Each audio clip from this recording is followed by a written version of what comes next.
I want to talk about Whoopi Goldberg because I got so many texts this week because she attacked me the week before. Sure. So everybody was like, oh, Bill, I get you're enjoying the karma. First of all, I'm going to talk about this at the end of my show next week, teaser. But there is no thing as karma, okay? Get over that. Political debates today resemble a high-stakes showdown where reason clashes with deeply held convictions. Recently, Bill Maher took the spotlight, challenging Whoopi Goldberg's arguments with his signature sharp wit and unapologetic realism. But this wasn't just another celebrity clash. It was a wake-up call for anyone standing by narratives that crumble under scrutiny. And that part of our sorry racial history in this country is that the point of view from a black person is often going to be very different and sometimes shocking. Bill Maher has built his reputation on challenging both sides of the political spectrum, but his recent exchange with Whoopi Goldberg took things up a notch. As Whoopi leaned on familiar progressive talking points often heard on The View, Maher fired back with hard-hitting facts, exposing contradictions that put her on the defensive. The debate highlighted just how disconnected elite liberal viewpoints have become from the real-life struggles of everyday Americans. I watch your show all the time, so I know that you're a comic, but you basically go after Trump and Biden, both of them. And a lot of people are not happy with you about that.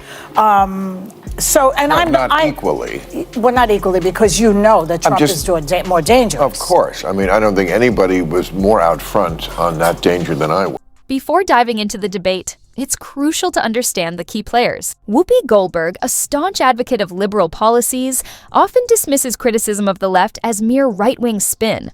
Bill Maher, on the other hand, isn't a conservative. He's a classic liberal who resists being boxed into rigid political labels.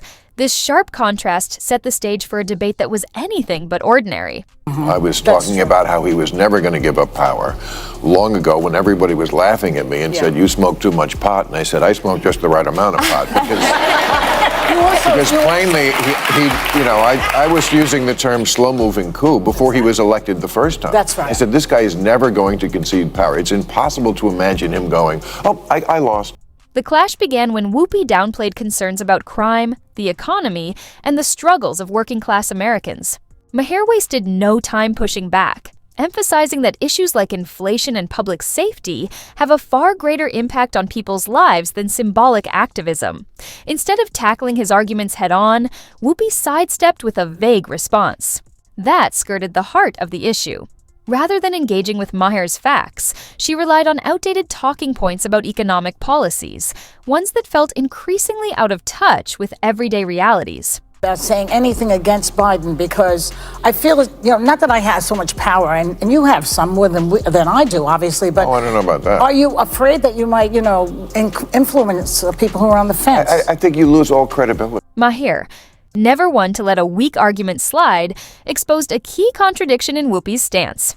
He pointed out that progressive elites, especially white liberals, often claim to fight for marginalized communities while overlooking the issues that matter most to them.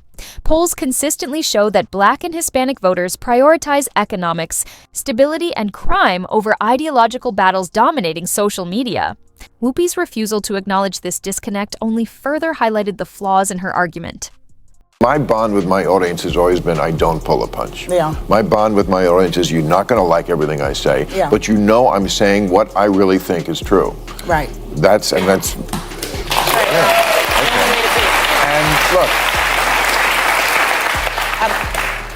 Biden just presents as old. It's not really fair. No. Because he's almost the same age.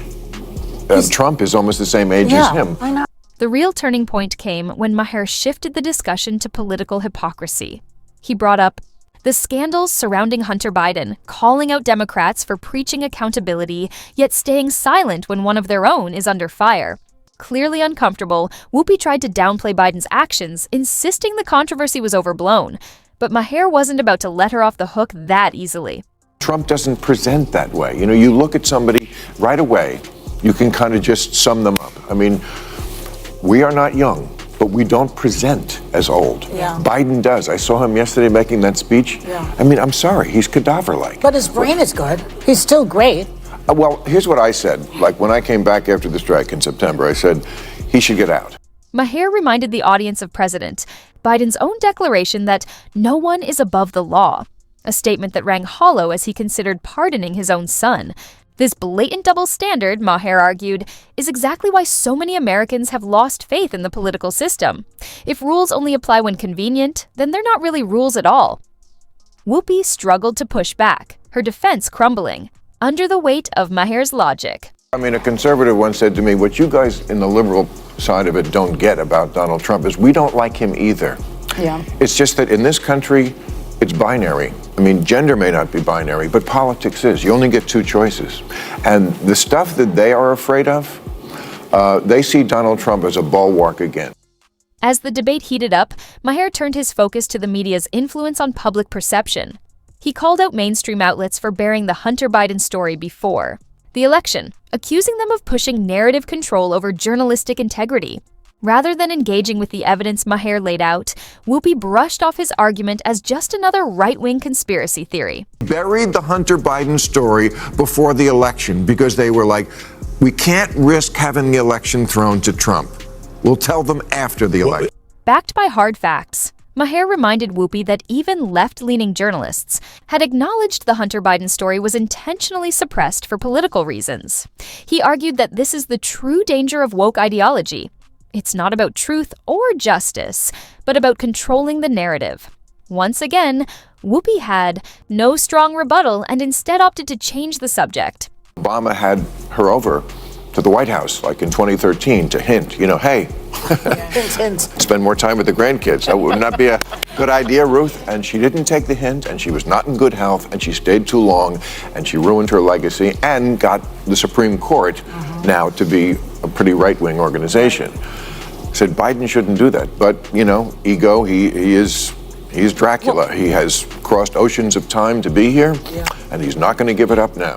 The conversation then broadened as Maher took aim at the progressive movement, criticizing it for creating an environment where questioning its beliefs is treated as an act of hostility. He noted that working-class Americans, the very people progressives claim to champion, aren't buying into the extreme narratives pushed by media elites.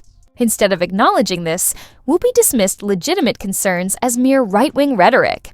Maher then shifted focus to the shifting political landscape, explaining how the Democratic Party's sharp leftward turn has alienated key voter demographics, including Black and Hispanic Americans. Polls consistently show these communities are more patriotic, more supportive of law enforcement, and less tolerant of unchecked illegal immigration than white progressives. Yet, Maher argued, Democrats continue to cater to elite activists rather than addressing the real concerns of everyday Americans. And that stuff is a lot closer to the home. It's like my kid is coming home from school and they're not allowed to tell me if they're transitioning. The school is going to take the side of the kid over the parent. Stuff like that.